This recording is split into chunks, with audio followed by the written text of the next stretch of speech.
This is Big Island Video News for Thursday, April 20th, 2023.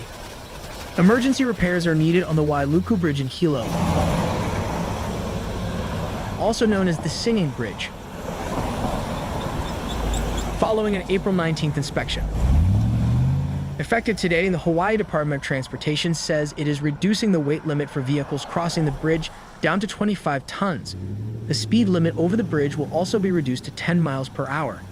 The maximum single axle weight limit will be 5 tons. Tractor trailers will be detoured around the bridge. The new weight and speed limits and detour route will remain in place until the emergency repairs are completed, which are estimated to take about 2.5 weeks. Previous repairs to the bridge were made in September 2019 and November 2020.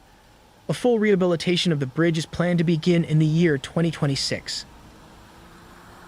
Request to reconsider Bill 194 draft 3 relating The Hawaii County Council on Wednesday voted to override Mayor Mitch Roth's veto of Bill 194, a measure which takes the authority to grant zoning extensions from the administration's planning department and gives it exclusively to the council.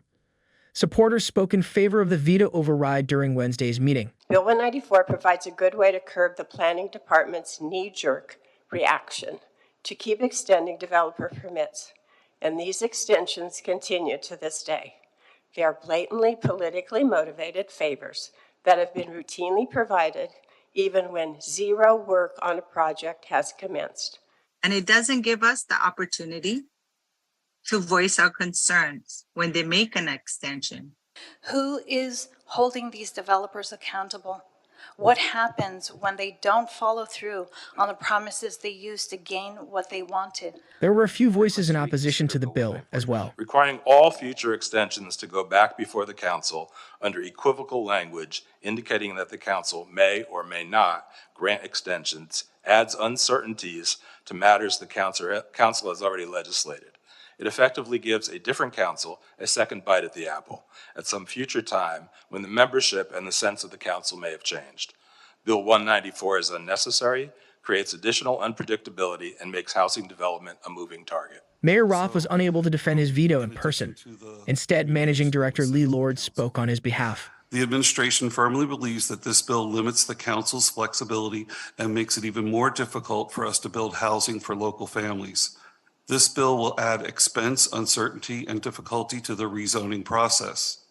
We are already the most regulated county in the U.S. with too many roadblocks to count.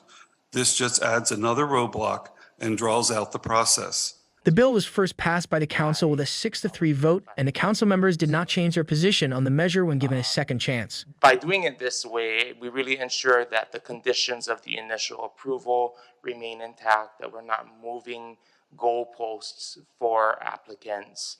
Ms. Evans. Aye. Thank you. Ms. Kalimba. No. Mr. Inaba. Aye. Ms. Kagiwara. Aye. Mr. Kane Kleinfelder. Aye. Ms. Kirkowitz. No. Ms. Leloy. No. Ms. Villegas. Aye. Madam Chair. Aye. Once again, a 6-3 vote, 2/3 majority, was enough to override the veto and make Bill 194 into law. Veto is overridden and Bill 194 draft 3 is an ordinance taking effect today. Progress is being made on the unexploded ordnance situation within the Waikoloa Maneuver area. Thank you.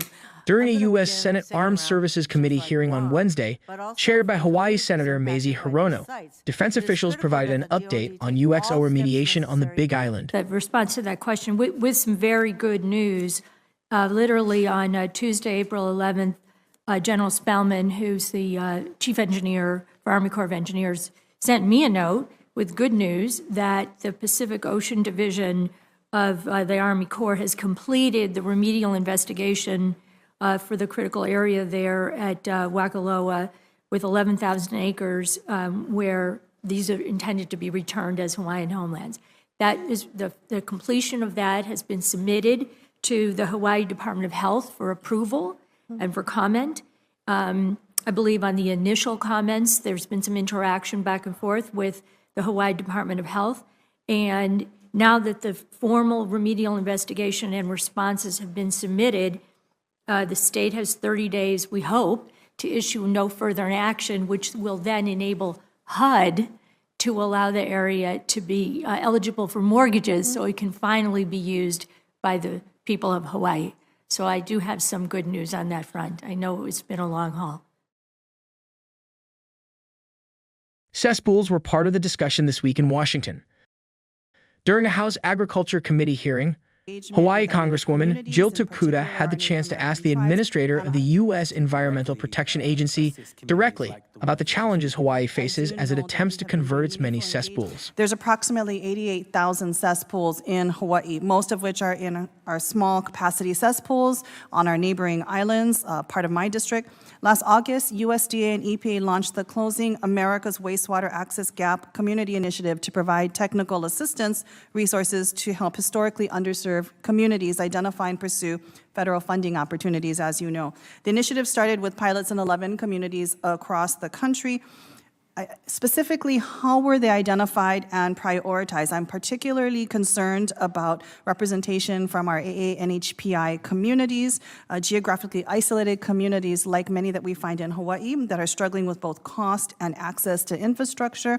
We're providing more than $150 million in technical assistance grants over the next 5 years, and we selected the Hawaii Community Foundation as one of our environmental finance centers, as well as the Rural Community Assistance Program to directly assist communities like the ones that you're speaking of. I do know that you have been doing meaningful engagement with our Native communities, in particular our Native American tribes, and I would also put a plug in there that in terms of Native Hawaiian consultation and coordination for our trust responsibilities, this is a primary area of concern, and we would like to work with you on this further. Thank you, Mr. Chair. I yield back.